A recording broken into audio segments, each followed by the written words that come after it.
Glória a Deus, aleluia. Oh Deus, Tu és digno de adoração. Meus irmãos, eu quero compartilhar com vocês aqui sobre esse tema, o temor. Estamos no 10º dia dessa oração, desta consagração das nossas vidas, de toda a igreja ao Senhor. No 10º dia, vamos orar hoje pelo mês de outubro. Mês de outubro, faltam só 2, hein, gente? Faltam só 2. Que Deus nos abençoe a estarmos aqui até sexta-feira, em nome de Jesus.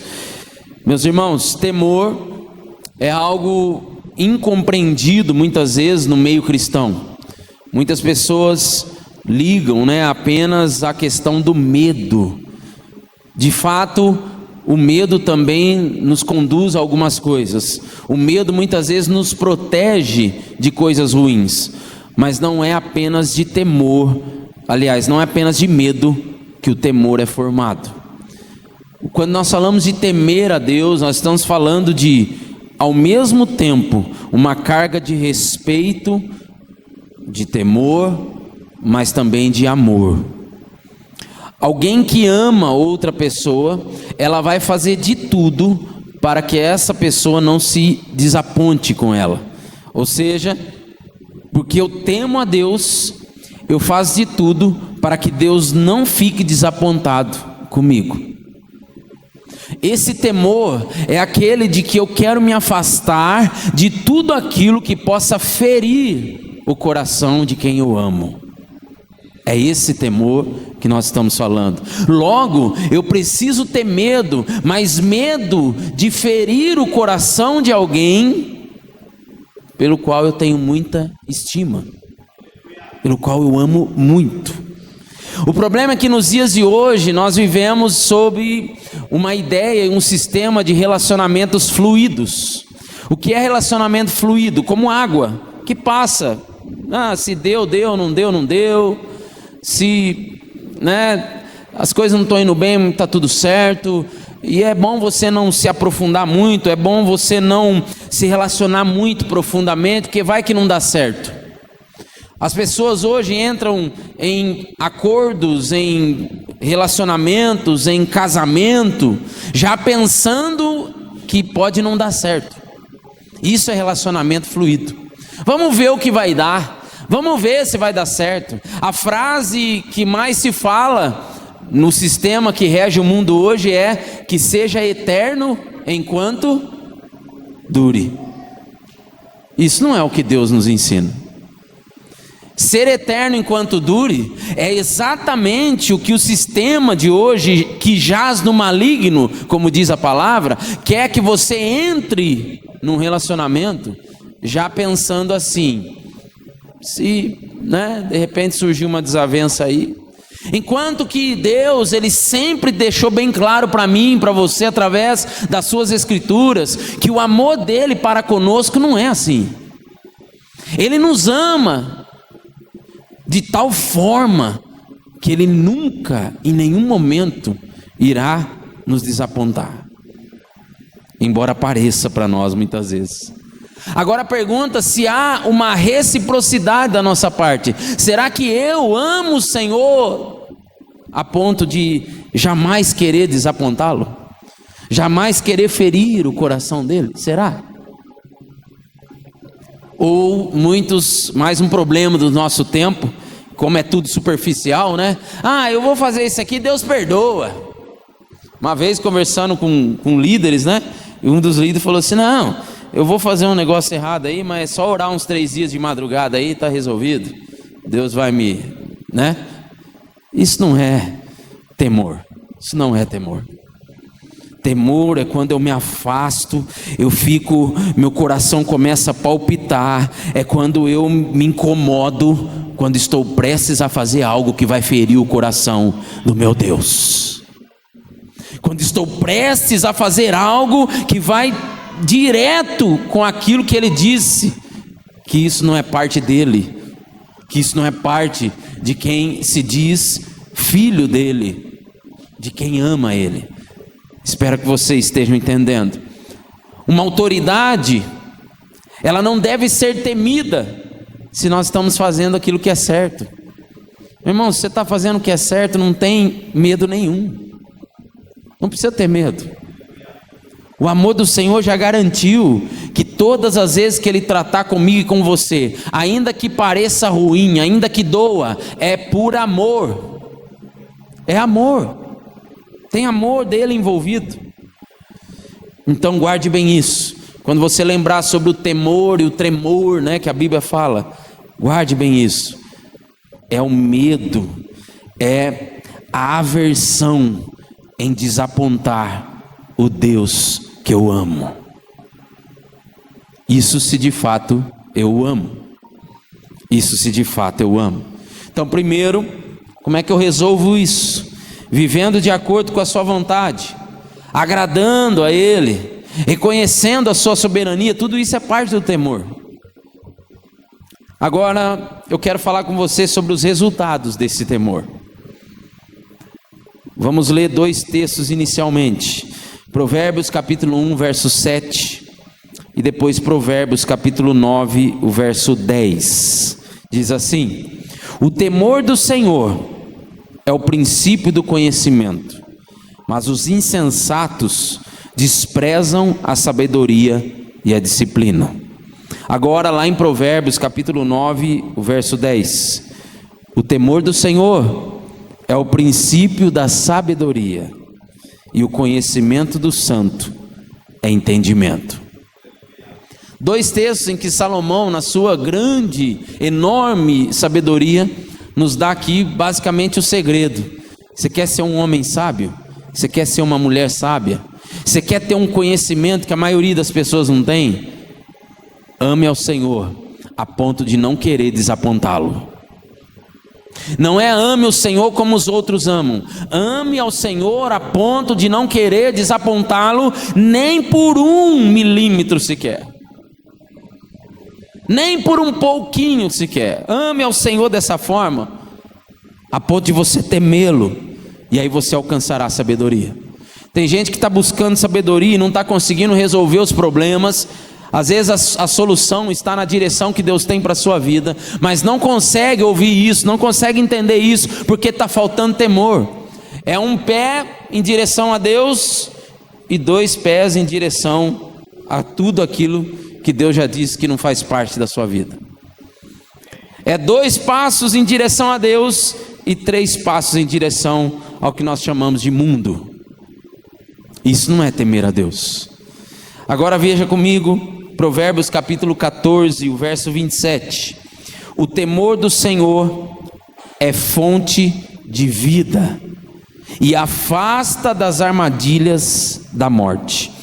Nós podemos interpretar aqui, quando Salomão está dizendo armadilhas da morte, logo já fazemos então o contraponto com a vida, que ele mesmo cita no texto. Vida e morte. Virão armadilhas para fazer com que você morra. E se você temer a Deus, você terá vida, e essas armadilhas não farão efeito na sua vida. Basicamente é isso que ele está dizendo.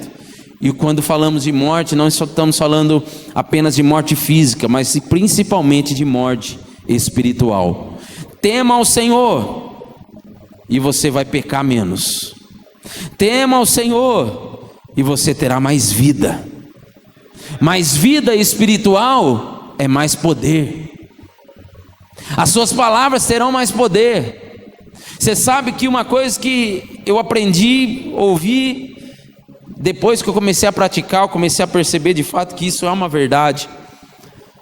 Meu irmão, minha irmã, Satanás, nosso inimigo, nosso adversário, ele não respeita crente que vai à igreja, viu? Ele não respeita crente que tem carteirinha de membro. Ele não respeita crente que de vez em quando lê a Bíblia, até de vez em quando ora, viu? Sabe o que ele respeita de fato? É o crente que teme ao Senhor, porque essa pessoa ama a Deus acima de tudo. E se essa pessoa abrir a boca contra o diabo, ele não vai suportar. E quando nós falamos de temer a Deus, é sobre isso. É a pessoa que tem em si a vida do Senhor, como diz o texto, mais vida. Suas palavras têm vida, sua oração tem vida, a sua devoção a Deus, o seu devocional a Deus tem vida. Eu não faço isso apenas por fazer, eu faço porque tem amor, tem um amor envolvido. Tem muito amor envolvido. Eu não entrego um presente para minha esposa só porque eu tenho que entregar. Eu entrego porque eu amo a minha esposa. Vocês estão entendendo? Chegou o momento de entregar. Não, tem amor. Se tem amor, com Deus logo terá temor. Presta atenção e faça uma autoanálise. Vida. Olha o que diz Provérbios 10, 27. O temor do Senhor, agora nós estamos falando da vida especificamente física. O temor do Senhor prolonga a vida. Nós não estamos falando aqui de uma vida prolongada só por prolongar, não. Aqui nós estamos dizendo que o temor do Senhor prolonga o tempo de cumprimento do seu propósito nessa terra. Amém? Para aqueles que têm propósito, você pode dizer um amém bem alto aí? Os que não têm propósito já podia estar morrendo amanhã, daqui a pouquinho. Gente. Mas você tem.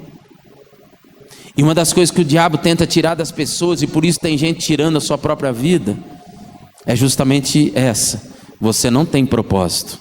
Então por que você está vivendo? E o Senhor diz claramente para você, e você está aqui hoje, você que está me ouvindo aqui nessa live, você tem um propósito de vida dado por Deus. E se você tem esse propósito, a sua vida será prolongada se você temer a Deus. Oh, louvado seja o Senhor. E aí diz que a vida do ímpio é abreviada. Está bem claro, né, gente? Quem teme a Deus não é ímpio. Quem é o ímpio? É a pessoa que não é devota a Deus, que não tem devoção a Deus, que não ama a Deus. Esse é o ímpio.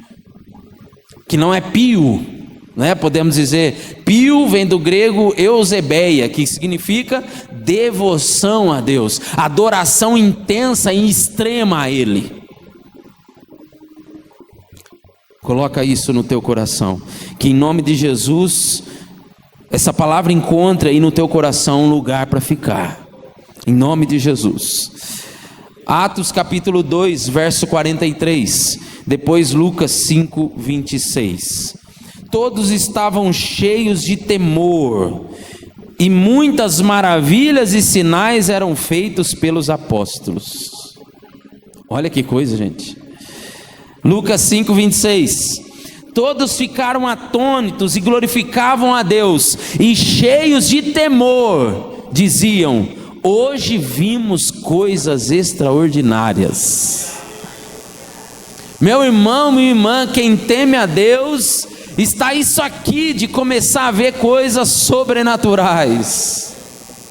Por isso que nós insistimos, meu irmão, o extraordinário vem com temor, vem com a sua vontade de ser santo, a sua vontade de se parecer com Deus, a sua vontade de praticar a santidade. Não tratar o pecado de qualquer jeito, não tratar as coisas de maneira superficial, não tratar as coisas de Deus principalmente de forma distante, de forma mais leve. Uma vez uma pessoa me disse, conversando sobre casamento: olha, pastor, eu sei que é difícil, o que a Bíblia fala e tal, mas se não der certo, não deu, tem que separar mesmo. Eu falei: mas você está começando o casamento assim? Se você está começando assim, você já não está dando a importância devida. Porque quem começa uma coisa com a devida importância, por favor. Engraçado que as cabecinhas assim, parece que estão um robozinho assim, fazendo. Se você entra em algo com a devida importância, guarde bem isso, você começou certo. Quando chegar a hora do desânimo, logo virá a voz no teu coração: você deu a devida importância para essa aliança, você deu a devida importância para esse compromisso. Então honre.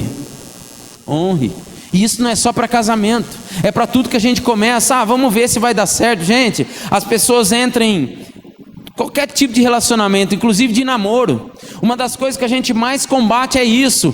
Crente não namora para testar, gente. O mundo diz que você tem que namorar para testar, para ver se é mesmo a pessoa, para ver se vai gostar do beijo, se vai gostar do abraço. Não! Isso é entrar num relacionamento com o pé fora. É isso. Eu estou dentro, mas o outro pé está fora. E aí é lógico, né, gente? Testou no namoro, parece que vai dar certo. Já entra no casamento pensando, bom, agora é um teste também, né? Só que agora é casamento. Não cabe mais teste. A gente hoje assina um contrato procurando a cláusula de desistência. Onde é que eu posso? Se acontecer alguma coisa, o que eu vou perder? Nós estamos falando aqui. Se você viver uma vida de temor a Deus, agora vou traduzir, se você viver uma vida de santidade, buscando agradar ao Senhor, o extraordinário vai bater a tua porta. O sobrenatural vai bater a tua porta. Porque, meu irmão, é lindo, maravilhoso você vir aqui na igreja 12 dias. Termina a oração, Senhor, nós estamos orando, intercedendo aqui, clamando a Deus por milagres. Não estamos fazendo isso? Senhor, milagres sobre nós, milagres sobre a igreja, milagres nos nossos cultos, milagre na programação, milagres, os dons sendo executados, que bênção, que maravilha. Mas é pôr o pé para fora. Cadê a vida de santidade? O que a língua está falando? O que a mente está pensando? Quais são as decisões? Quais são as atitudes? O que é que você anda ouvindo? O que é que você anda vendo? O que é que anda entrando nos seus olhos? O que é que anda entrando nos seus ouvidos? O que é que você tem colocado no ouvido dos outros? Vida de santidade é quando eu começo a me preocupar com essas coisas que para o mundo não vale nada. Para o mundo não é nada. Mas numa vida de temor a Deus faz toda a diferença. Irmãos, eu estava até conversando com a minha esposa esses dias. Eu já falei isso para vocês aqui. Não sou a favor de religiosidade. A igreja, infelizmente, ficou permeada de rituais, de formas e tal, que acaba tornando um rito religioso, enquanto que Deus está querendo fazer alguma coisa e às vezes Deus não faz, porque nós, em vez de seguir o que Deus quer, estamos seguindo um rito, uma religião. Mas uma coisa é fato, essa é a verdade. Há um tempo atrás, eu me lembro muito bem de quando eu ainda usava terno e gravata para subir no púlpito. E um pouquinho mais atrás, quando eu era criança ainda dentro da igreja, as pessoas vinham para a igreja, aceitavam Jesus, vinham à frente, aceitavam Jesus. Logo, essa pessoa se tornava um crente. Ok? Ok, gente? Tudo bem? Se tornou um crente. Quando ela virava as costas e já encostava nos irmãos ali, abraçava, que benção e tal, ok? Ela já vinha aquele monte de dúvida, né? A gente não tinha muito essas coisas que a gente tem hoje de ministério de integração, de recepção. A igreja não tinha nada disso antes. Bom, pelo menos na minha época eu não lembro de ter.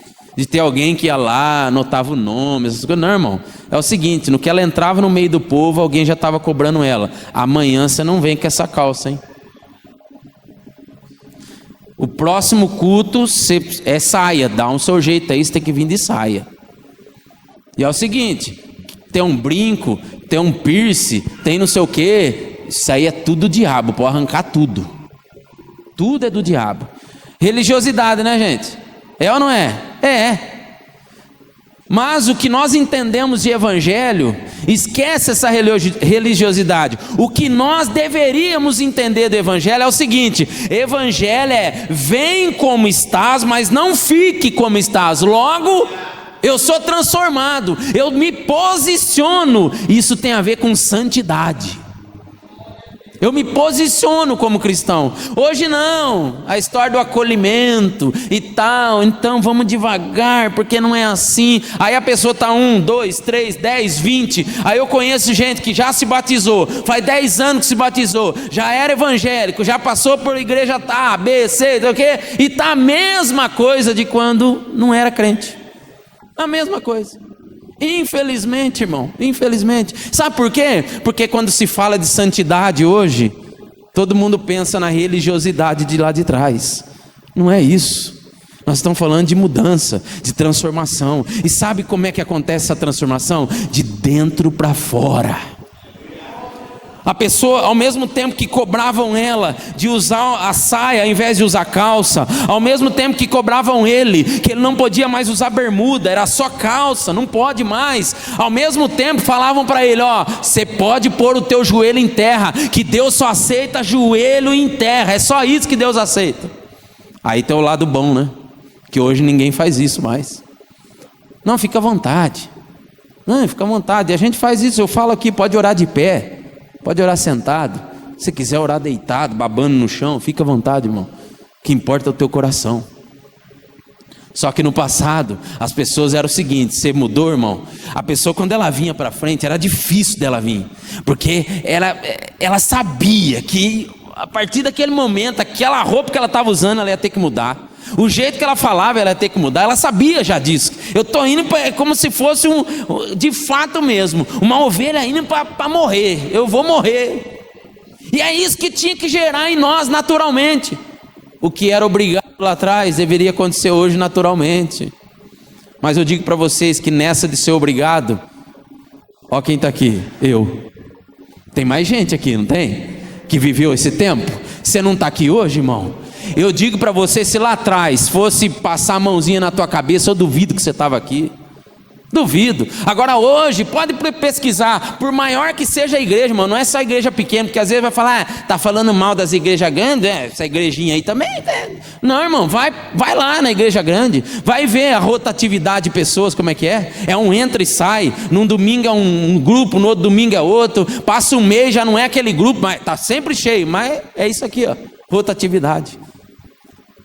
Falávamos muito sobre isso. O crente que aguentou aquela época de obrigação, que era tudo obrigado. Ah, irmão, esse para desviar vai ser duro, hein?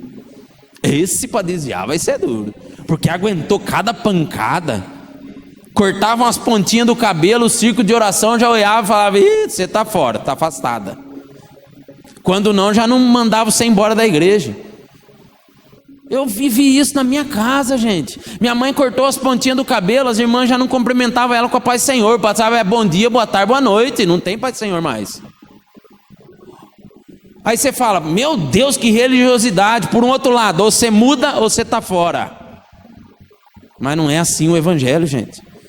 O que nós estamos pregando é santidade. Pode pesquisar a história dos avivamentos aí. É gente com o joelho em terra, dizendo, Senhor, me perdoa. Pai, me perdoa, porque a minha língua é isso, Pai. Pai, me perdoa, porque o meu desejo, eu me entreguei para o meu desejo. Pai, me perdoa, porque eu fiz isso, porque eu fiz aquilo. Não, hoje calma aí, eu vou abandonando devagarzinho. Passa 1, 2, 3, 4, 5, 10 anos. Abandono é nada. Está ouvindo mensagem atrás de mensagem e fica na internet, ouve pastor A, B, C, D, não sei o que, um monte de teoria e nada de mudar. Santidade. Eu repito e foco nesse tema. Nós estamos falando da igreja primitiva, a igreja de Atos, a igreja dos evangelhos, a igreja daquela época vivia o extraordinário de Deus porque temiam a Deus. Sabe por que lá no passado aqui na igreja do Brasil a gente era obrigado a mudar? Na igreja primitiva eles eram obrigados a mudar não porque os outros falavam, eles eram obrigados a mudar por causa do governo daquele momento. É o seguinte, meu irmão, ou você é pró-governo, ou você é pró-nação, ou você é pró-sistema, ou você é cristão. Não tem jeito, para aquele tempo não tinha jeito. Como é que eles se reuniam? Escondidos.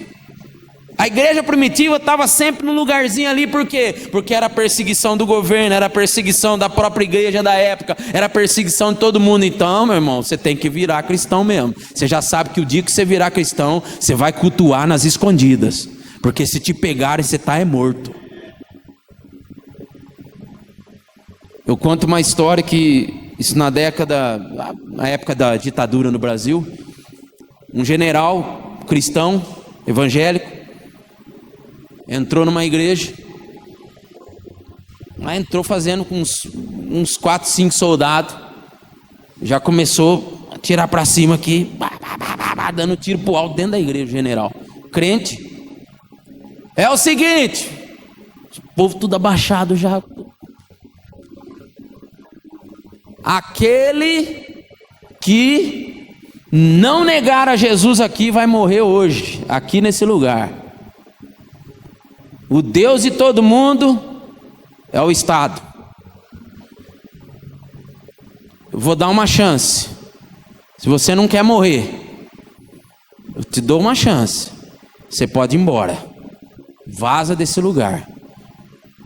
Agora, se você está afim de continuar com o seu Jesus aí, você fica aqui. Se você é homem e se você é mulher de verdade, fica aqui que você vai morrer nesse lugar. Dizem a história, né? Que é 80% da igreja, essa é a minha chance. Foi todo mundo embora. Meia dúzia ali, os 20% que ficou. O general olhou para o pastor que estava pregando, o pastor já estava todo molhado já, né? Numa dessa. Olhou para o pastor que estava... Pastor, é o seguinte, pode continuar o culto, porque agora só tem crente aqui dentro. Ah, irmão, se falar para a verdade para vocês, tem hora que eu penso numas dessas aí, viu? Contratar um general aí, um cara aí, chegar na igreja, dar uns tiros para cima, dou a chance para quem quer vazar, essa é a hora. Tá registrado todo mundo que fugiu. Gente, se existir na igreja 20 pessoas que não negam Jesus diante de uma arma na tua cabeça, essa igreja cresce. 20 pessoas. Não precisa mais que isso não, até menos. O problema é isso, ninguém quer pagar preço de nada mais, porque tudo ficou barato. Parece que o que Jesus fez na cruz, é isso, o Jesus morreu na cruz para tornar as coisas para nós muito barato, muito mais fácil. Nós não entendemos, infelizmente não entendemos. Negue-se a si mesmo, tome a sua cruz. Negar é difícil, tomar cruz é difícil. E aí então me siga. O que eu estou tentando dizer para você é que o milagre, o avivamento, o extraordinário não acontece se não houver uma busca por santidade. E uma busca por santidade, ela vem acompanhada de prostrar-se, de humilhar-se, de arrepender-se. Senhor, eu não sou nada. Pai, eu não tenho nada. Perdoa, Senhor, isso. Perdoa, Senhor, aquilo. Tem misericórdia, Pai, da minha vida. Porque quando a gente ora pedindo as coisas, é muito lindo, maravilhoso. A gente lembra até os detalhes daquilo que a gente precisa. Mas Deus está dizendo, eu quero humilhação. Se o meu povo que se chama pelo meu nome se humilhar e orar e se arrepender dos seus maus caminhos, então eu ouvirei dos céus, perdoarei os seus pecados e sararei a sua terra. A fórmula já está aí. Oh, louvado seja o nome do Senhor. Nós ansiamos por um tempo de milagres, nós ansiamos por um tempo de cura, por um tempo que o Senhor vai sarar a nossa terra, a nossa casa, vai sarar a nossa vida. Mas meus irmãos, santidade no trabalho, santidade na família, santidade na escola. Eu não sei onde você está indo, mas o Senhor está te chamando hoje. Esse ano é o ano dos céus abertos, mas o sobrenatural não vem aonde não há quebrantamento.